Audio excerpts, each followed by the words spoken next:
और अगली खबर रामपुर से है, जहां आजम खान के करीबी ने नामांकन दाखिल किया है और आसिम रजा ने पर्चा भरा है। रामपुर लोकसभा सीट से आसिम रजा ने पर्चा दाखिल किया है। रामपुर में चूंकि आपसी गुटबाजी यहां पे देखी गई और आजम खान के करीबी आसिम रजा जिन्होंने पर्चा दाखिल किया। रामपुर और मुरादाबाद में समाजवादी पार्टी की मुश्किलें थोड़ी बढ़ती हुई, यहां गुटबाजी भी देखी गई, बगावत भी देखी गई। दो उम्मीदवार देखे गए जो नामांकन भरने की तैयारी कर रहे थे।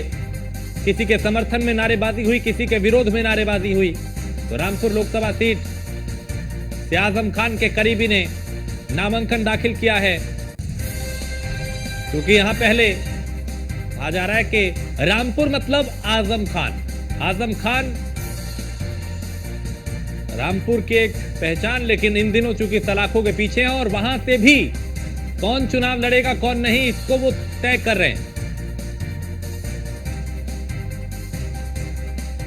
तो आसिम रजा ने पर्चा दाखिल किया है। यहां की तस्वीर भी लगभग साफ, चुकी यहां भी एक जिला इकाई ने चुनाव बहिष्कार का ऐलान किया। बगावत यहां भी देखी गई, समर्थन और विरोध यहां पे भी हुआ। मुरादाबाद और रामपुर की ये दोनों सीटें, यहां पे समाजवादी पार्टी को कंफ्यूजन और असमंजस की जो स्थिति है वो यहां पे बरकरार थी। मुरादाबाद में भी यही हाल, लेकिन अभी रामपुर से आसिम रजा, जिन्हें आजम खान का करीबी माना जाता है, उन्होंने नामांकन दाखिल किया है। तो रामपुर लोकसभा सीट से आसिम रजा ने नामांकन दाखिल किया है, पर्चा दाखिल किया है। और फहीम खान हमारे संवाददाता इस पे ज्यादा जानकारी के साथ। फहीम, चूंकि रामपुर और मुरादाबाद को लेकर समाजवादी पार्टी में गुटबाजी और बगावत देखी गई, लेकिन अभी तस्वीर रामपुर की साफ, आसिम रजा ने पर्चा दाखिल किया।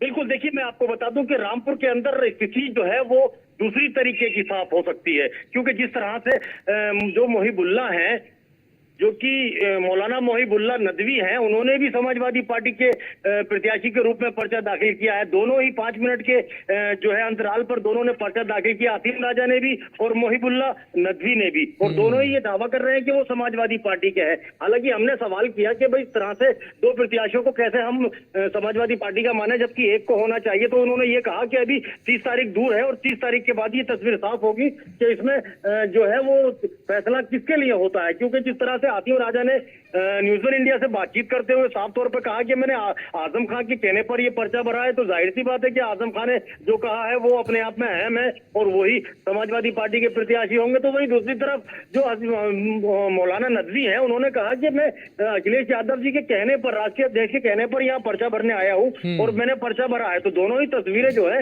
वो बिल्कुल अलग दिखाई देती है। यानी पेच अभी और फंस गया है फहीम, पेच अभी और फंस गया है कि दोनों ने नामांकन कर दिया। अब दोनों में से पर्चा वापस कौन लेगा, ये बड़ा सवाल है। एक कह रहे हैं कि अखिलेश यादव ने कहा, दूसरे कह रहे हैं कि आजम खान ने कहा। मामला और पेचीदा हो गया, बिल्कुल पेचीदा हो गया। और समाजवादी पार्टी बिल्कुल यहाँ दो फाल नजर आ रही है। और पहली बार ऐसा हुआ है कि समाजवादी पार्टी आजम खान के बगैर यहाँ जो है वो अखिलेश यादव का मुकाबला करती नजर आएगी। इससे पहले ये हुआ था कि जयप्रदा के मामले में मुलायम सिंह यादव जब यहाँ पे उनको लेके आए थे लोकसभा चुनाव लड़ाने के लिए आजम खान की मर्जी के खिलाफ, तो आजम खान की मर्जी के खिलाफ वो जयप्रदा को जिताने में कामयाब रहे थे। लेकिन अब चूंकि आजम खान भी यहाँ नहीं है और आजम खान के गुट से आसिम राजा ने पर्चा भरा है, और ऐसे में अब जो अखिलेश यादव ने प्रत्याशी उतारे हैं, उन नदवी साहब, वो जो अपने आप में यहाँ दावा कर रहे हैं, उनको वो जिता पाते हैं या नहीं, ये पेज बिल्कुल वही याद ताजा कराता है। लेकिन थोड़ी सी तस्वीर जुदा है। तस्वीर जुदा ये है कि आजम खान पहले खुद विरोध में उतरे थे और इस बार उनकी टीम उतरी है विरोध में। अब टीम कितना मुकाबला कर पाती है ये भी देखना होगा, और किसमें कितना दम है ये रामपुर भी देखेगा, उत्तर प्रदेश भी देखेगा। और एक और बड़ी खबर आ रही है फहीम, एक सेकंड में आपको रोक रहा हूं। रामपुर से ही एक और बड़ी खबर इलेक्शन ब्रेकिंग में, जहां आजम खान के करीबी आसिम रजा ने चूंकि रामपुर से नामांकन दाखिल किया है और सपा प्रत्याशी के तौर पे उन्होंने भी नामांकन दाखिल किया।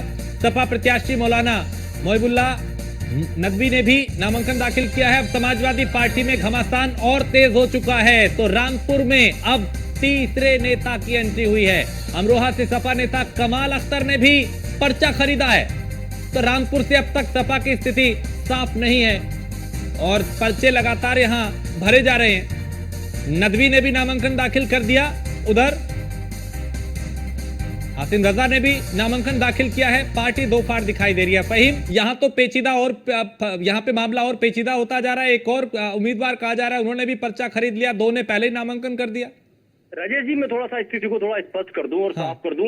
मैं अब ताजा अपडेट की बात अपने दर्शकों से करूं तो इस वक्त जो है समाजवादी पार्टी के 4 पर्चे दाखिल लोग कर चुके हैं। समाजवादी पार्टी के ही करीबी और पूर्व जिला पंचायत अध्यक्ष अब्दुल सलाम ने भी पर्चा दाखिल किया है। तो जिस तरह से ये 3 पर्चे दाखिल हो गए और एक जो दूसरा पर्चा था वो अभी दाखिल नहीं हुआ।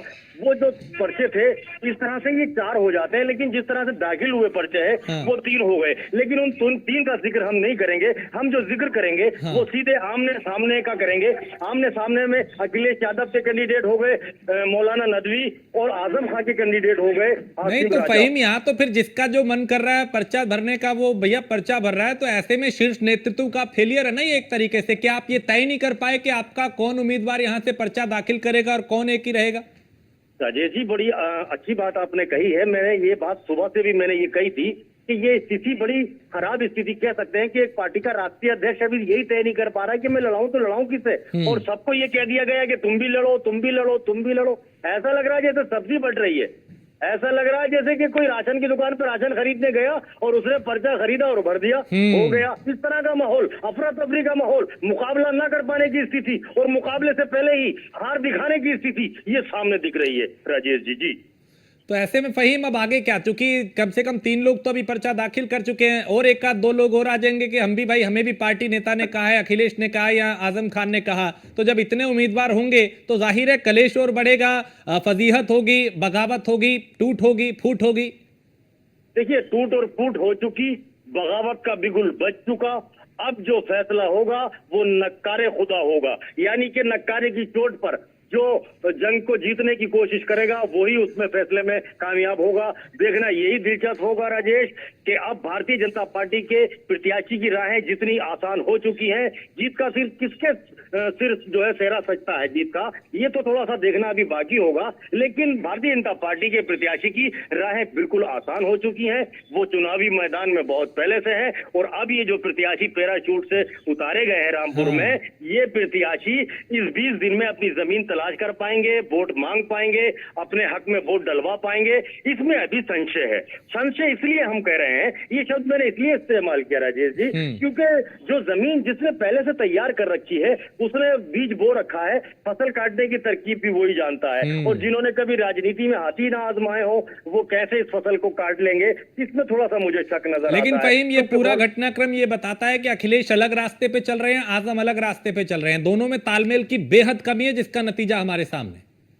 बिल्कुल बिल्कुल। देखिए, इसमें कोई शक नहीं है। आजम खान ने जैसे ऑफर किया था कि अखिलेश जी आप चुनाव लड़िए रामपुर से, ताकि कार्यकर्ताओं को हौसला मिले, कार्यकर्ताओं को बल मिले, ताकत मिले और आपके बल पे, आपके बूते पर और आपके चेहरे पर पश्चिम की जो और सीटें हैं उनको भी जीता जा सके। लेकिन चूंकि चीछा लेदर बराबर हो रही है, अब रुचि वीरा मुरादाबाद की प्रत्याशी बताई जा रही हैं, इससे पहले नामांकन करा चुके थे एसटी हसन। तो ये स्थिति अजीब सी होती चली जा रही है। मुझे नहीं लगता कि विपक्ष जो है वो कहीं टिका हुआ है, कोई स्टैंड ही नहीं है। और जब कोई स्टैंड ही नहीं है तो जनता के बीच क्या संदेश पहुंचाएंगे, वोटरों से क्या ये वोट ले पाएंगे? जी बहुत शुक्रिया फहीम जानकारी के लिए। तो यहाँ रामपुर में अब तीसरे नेता की भी एंट्री हुई है और लगातार मामला और पेचीदा होता जा रहा है। और मुख्यमंत्री चूंकि एक तरफ चुनावी आगाज कर चुके हैं, वो 3 जिलों के दौरे पे है। लेकिन इस बीच रामपुर से एक खबर, जहां आजम खान के करीबी आसिम रजा ने भी रामपुर से नामांकन किया है और सपा प्रत्याशी के तौर पे उन्होंने भी नामांकन दाखिल किया। तो सपा प्रत्याशी मौलाना नदवी ने रामपुर से नामांकन पहले उन्होंने किया, अभी आसिम रजा ने भी नामांकन दाखिल किया है। एक कह रहे हैं कि आजम खान के करीबी हैं, दूसरे अखिलेश के, तीसरे और पैराशूट से एंट्री हुई है, चौथा भी आ सकता है। चर्चाएं इस तरह की भी हैं। तो रामपुर का चुनाव समाजवादी पार्टी के लिए बेहद पेचीदा होता जा रहा है। इस सीट को इतना कंफ्यूजन है यहाँ पे नेताओं में, यहां तक कि तालमेल की भी भारी कमी है। और जो शीर्ष नेतृत्व है समाजवादी पार्टी का, वो ये तय नहीं कर पा रहा कि पार्टी आखिर किसके साथ है।